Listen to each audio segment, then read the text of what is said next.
നമസ്കാരം, റാഫ്റ്റോ ക്രിക്കറ്റിലേക്ക് അവർക്കും സ്വാഗതം. നാളെ ഇന്ത്യ ശ്രീലങ്കയുമായിട്ട് ആദ്യ ടെസ്റ്റിന് ഇറങ്ങുകയാണ്. ഗാലയിലാണ് മത്സരം.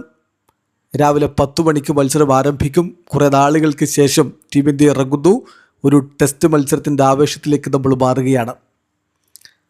ഇത് ടീം ഇന്ത്യയുടെ 600ാമത്തെ ടെസ്റ്റാണ്. അതാണ് ഏറ്റവും പ്രധാനപ്പെട്ട കാര്യം. ഗാലയിലെ 50ാമത്തെ ടെസ്റ്റുമാണ്. സോ ഒരു മൈൽ സ്റ്റോൺ ആണ്. ഇന്ത്യ വിജയിച്ചേറുമെന്ന പ്രതീക്ഷയിൽ നമ്മൾ കാത്തിരിക്കുകയാണ്. തീർച്ചയായിട്ടും നമുക്കറിയാവുന്ന പോലെ WTCയിൽ ഫൈനലിലേക്ക് കടക്കണമെങ്കിൽ ഇന്ത്യക്ക് ഇനി കാര്യങ്ങൾ അത്ര എളുപ്പമല്ല. ബാക്കിയുള്ളത് 9 ടെസ്റ്റ് മത്സരങ്ങൾ, അതിൽ 8 എണ്ണമെങ്കിലും വിജയിക്കണം.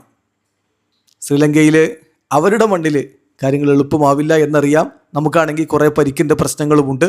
എന്നാൽ പോലും ശുഭ്മൻ ഗില്ലും സംഘവും മികച്ച വിജയം നേടട്ടെ.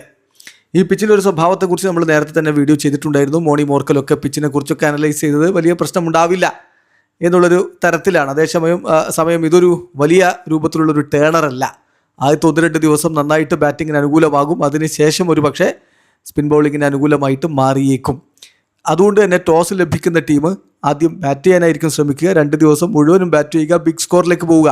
ഒറ്റ ഇന്നിങ്സിൽ ബിഗ് സ്കോർ എടുക്കുക. ബാക്കി 3 ദിവസം കൊണ്ട് മറ്റേ ടീമിനെ 2 വട്ടം പുറത്താക്കുക. ഇതായിരിക്കും പ്ലാന്. അപ്പോൾ എന്ത് സംഭവിക്കുമെന്നുള്ളത് കാത്തിരുന്ന് കാണാൻ. നല്ല റൺ ഒഴുകാൻ സാധ്യതയുണ്ട് ആദ്യത്തെ 1-2 ദിവസങ്ങളിൽ. തീർച്ചയായിട്ടും ഇന്ത്യൻ ടീമിൻ്റെ കോമ്പിനേഷൻ എന്തായിരിക്കും എന്നൊരു ചോദ്യമുണ്ട്. ഇപ്പോൾ ബാറ്റിംഗ് ഡെപ്ത് കൂട്ടാൻ വേണ്ടിയിട്ട് 8ാം നമ്പറിലും ബാറ്റ് ചെയ്യാൻ കപ്പാസിറ്റി ഉള്ള താരത്തെ ഇറക്കാനായിരിക്കും ശ്രമിക്കുക. അതുകൊണ്ട് 3 സ്പിന്നർമാരെ നമ്മൾ പ്രതീക്ഷിക്കുന്നുണ്ട്. അതായത് രവീന്ദ്ര ജഡേജ, മനോജ് സുതാർ, കുൽദീപ് യാദവ്. അപ്പം നമ്പർ 8 മനോജ് സുതാർ വരികയാണെങ്കിൽ അദ്ദേഹത്തിൻ്റെ ബാറ്റിംഗ് എബിലിറ്റി ടീം ഇന്ത്യക്ക് ഗുണം ചെയ്യുമെന്ന് പ്രതീക്ഷിക്കുന്നു. പിന്നെ 2 പേസർമാർ, അത് മുഹമ്മദ് സിറാജും പ്രസിദ്ധ് കൃഷ്ണയുമായിരിക്കുമെന്നാണ് കരുതുന്നത്. ഗുർനൂർ ബ്രാറിനെയും പരിഗണിക്കപ്പെടുന്നുണ്ടെങ്കിലും സാധ്യത ഇപ്പോൾ പ്രസിദ്ധിനാണ് എന്ന് തന്നെ പറയേണ്ടി വരും. സോ മറ്റൊരു പ്രധാനപ്പെട്ട ചോദ്യമുള്ളത്, സായ് സുദർശൻ ഇല്ല, നമുക്കറിയാം. അദ്ദേഹം ഇല്ലാത്തതുകൊണ്ട് നമ്പർ 3 ദേവദത്ത് പടിക്കലിനെ തന്നെ പ്രതീക്ഷിക്കുന്നു. സായ് സുദർശന് പകരം പക്ഷേ ടീമിലേക്ക് എടുത്തത് നമ്പർ 6ലും 7ലും ഒക്കെ ബാറ്റ് ചെയ്യാൻ കപ്പാസിറ്റി ഉള്ള നമ്പർ 5, 6, 7 അവിടെയൊക്കെ, അതായത് മധ്യനിരയിൽ ഇറങ്ങാൻ കപ്പാസിറ്റിയുള്ള സർഫ്രാസ് ഖാനെയാണ്. അപ്പോൾ സർഫ്രാസിനെ ഇറക്കുമോ എന്നുള്ള ചോദ്യമുണ്ട്. അതല്ല, ധ്രുവ് ജുറലായിരിക്കുമോ? ജുറൽ തന്നെ കണ്ടിന്യൂ ചെയ്തേക്കുമെന്നാണ് ചില സൂചനകൾ ലഭിക്കുന്നത്. അപ്പോൾ നമ്മൾ നോക്കിയാണ് ഇന്ത്യയുടെ ഒരു probable playing 11. KL Rahul, Yashasvi Jaiswal, പിന്നാലെ ദേവദത്ത് പടിക്കൽ, then Shubman Gill. Number 5 Rishabh Pant, then Dhruv Jurel, Ravindra Jadeja, Manoj Sutar number 8 വരുന്നു.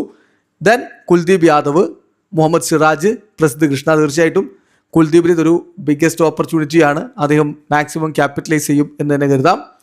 അതേസമയം ശ്രീലങ്കയുടെ പ്ലേയിങ് ലെവലിൽ ആരൊക്കെ എന്നുള്ളൊരു ചോദ്യമുണ്ട്. നിറോഷൻ ഡിക്വെല്ല സ്ക്വാഡിലേക്ക് എത്തിയിട്ടുണ്ട്. അദ്ദേഹം 54 ടെസ്റ്റുകൾ കളിച്ചിട്ടുണ്ട്. പക്ഷേ അതിൽ ഏറ്റവും ഒടുവിൽ കളിച്ച് 2023 അദ്ദേഹം തിരികെ എത്തുന്നു. അദ്ദേഹം ഇന്ന് കളിക്കുമെന്ന് തന്നെയാണ് കരുതുന്നത്. അപ്പോൾ നാളെ കളിക്കുമെന്നാണ് കരുതുന്നത്. അപ്പോൾ അവരുടെ ഒരു പ്ലേയിങ് 11 നമ്മൾ പ്രതീക്ഷിക്കുന്നത് ലാഹിരു ഇഗലാഗമാഗെ, ദെൻ നിഷാൻ ഫെർണാണ്ടോ, ദിനേശ് ചണ്ഡിമൽ, കാമിൻഡു മെൻഡിസ്, ധനഞ്ജയ ഡി സിൽവ, നിറോഷൻ ഡിക്വെല്ല, സോനൽ ദിനുഷ, പ്രഭാത് ജയസൂര്യ, രമേഷ് മെൻഡിസ്, അസിത ഫെർണാണ്ടോ, ലാഹിരു കുമാര. എന്തായാലും ടോസ് വളരെ നിർണായകമാണ്. ടീം ഇന്ത്യക്ക് മികച്ച തുടക്കമിടാൻ കഴിയട്ടെ. വീഡിയോ അവസാനിക്കുന്നു. ക്രിക്കറ്റ് ലോകത്തെ കൂടുതൽ വിശേഷങ്ങളുമായി റാഫ്റ്റോ എത്താം.